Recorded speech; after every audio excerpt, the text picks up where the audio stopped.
Hi Blood Bowl fans, King Ghidra here, and welcome to today's video in which we are going to be taking a look at the art of fouling.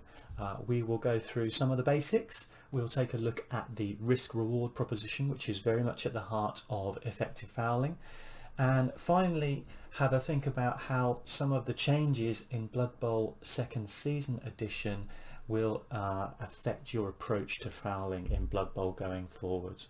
So let's get right into it. Okay, so let's look at the basics of fouling. Fouling is an action, which means you can only do it once per turn. Fouling does not cost movement to perform the foul, so you can, unlike a blitz, you can move your full movement allowance and then perform the foul. Your movement then has to end once the foul action has been completed, so you will be standing next to the target of your foul at the end of the action. Fouling is just a normal armor roll, but it is modified by assists, just like a block, so you need players who are open, not marked, and adjacent to the foul target, but each of those will provide an assist, and there's no limit on the number of assists you can get there other than the number of bodies that you can cram around your foul target. And then, just like a block, if we break armor, we make a roll on the injury table.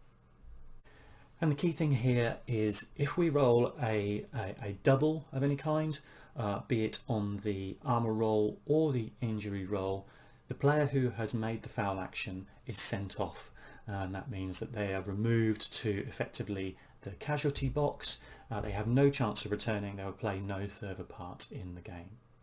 Now, if your fouler is sent off, then just like with secret weapons, you can argue the call. If you get a 6 on a d6 roll, then your fouler remains on the field.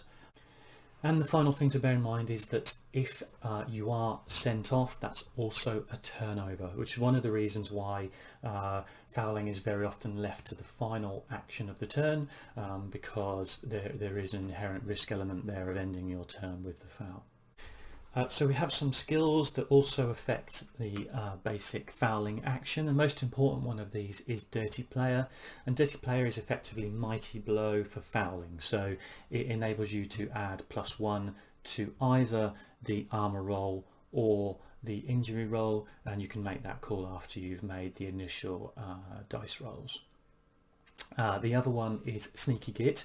Now I'm going to talk about this a bit later in the video because it's changed in second season edition, but these are the two most significant skills that you can take on players who you want to be fouling with. So as I said at the top of the video, the heart of effective fouling is a risk-reward proposition, because the prospect of permanently losing one of your players to a sending off is an extremely bad consequence of the action. So you cannot just foul thoughtlessly for the most part, and everything that you consider when you perform a foul is going to be divided into 3 broad categories. So the first one is getting the TV proposition right.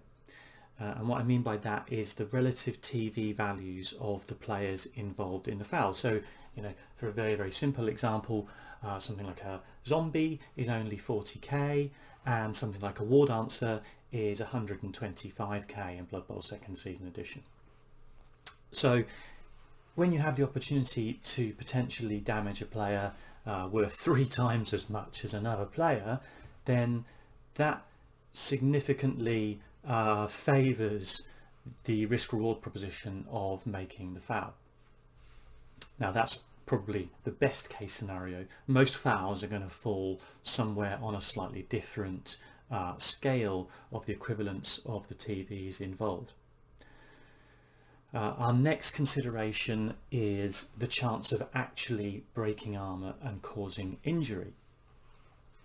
So if we have a lot of assists, or if we have Dirty Player skill, then we know we have a good chance to both break armor and perhaps not just get a stun, but actually get some proper removal, get a knockout or a casualty.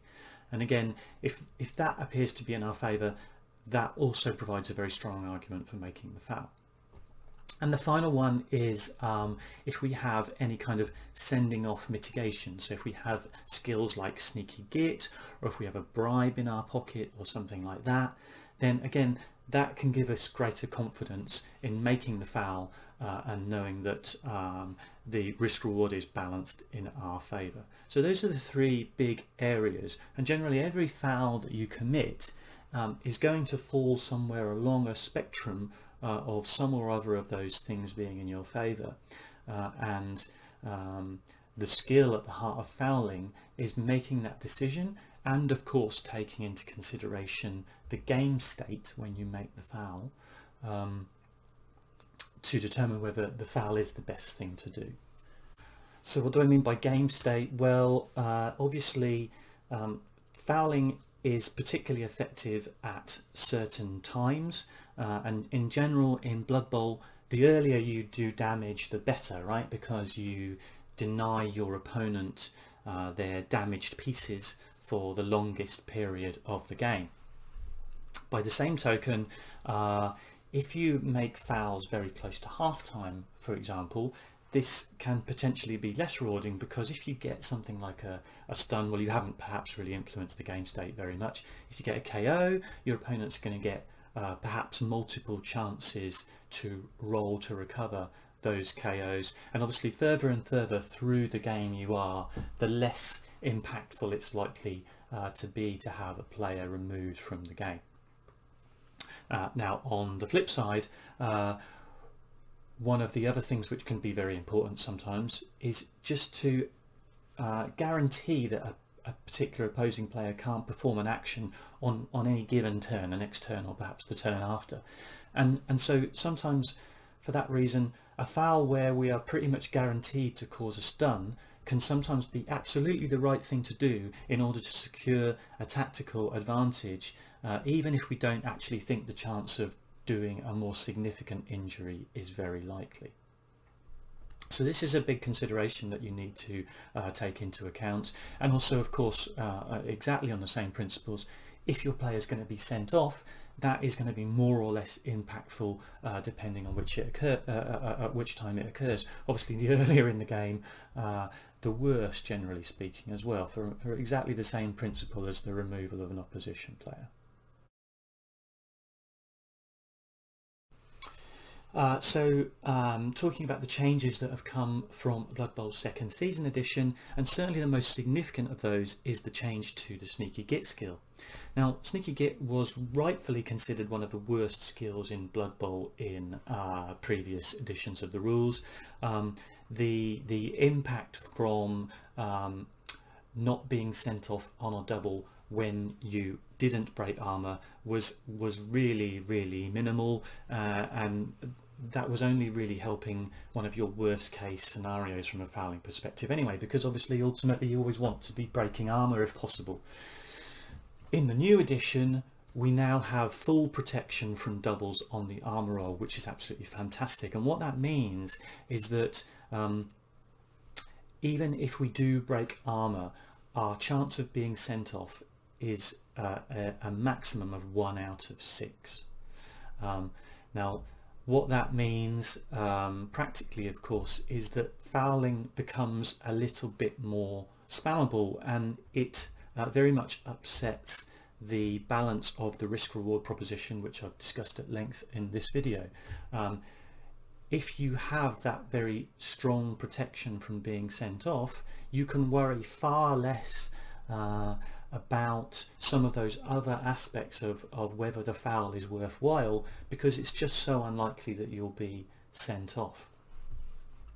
Another aspect of the skill is that you can now move after the foul, which is a really interesting change, and particularly when allied to the fact that Sneaky Git is an agility skill, which means it's naturally going to find its way onto mobile players, often players with dodge, often players with good movement allowance abilities.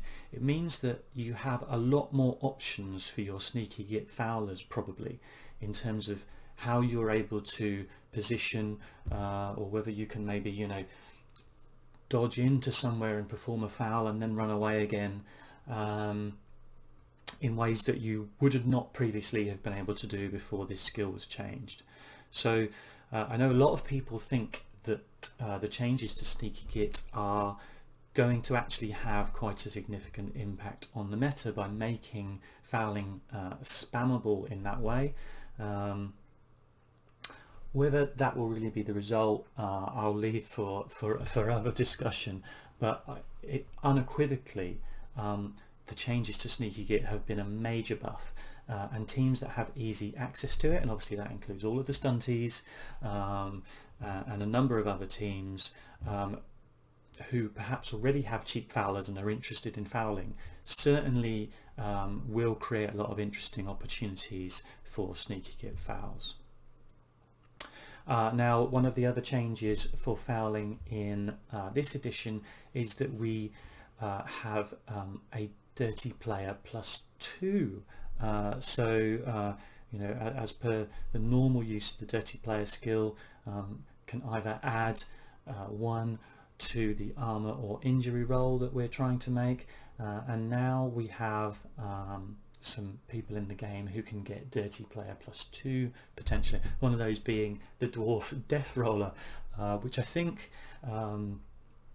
is a very interesting piece from a fouling perspective, because it has such huge value at 170k that it would be typically one of the very worst pieces that you would want to make a foul with, because having it sent off is just such a huge chunk of TV gone from your team, and also because it's, you know, it's just one of those kind of pivotal big obstruction, it's very strong type pieces that your opponent would really struggle to play around at the best of times, so you don't just kind of want to give it away on foul.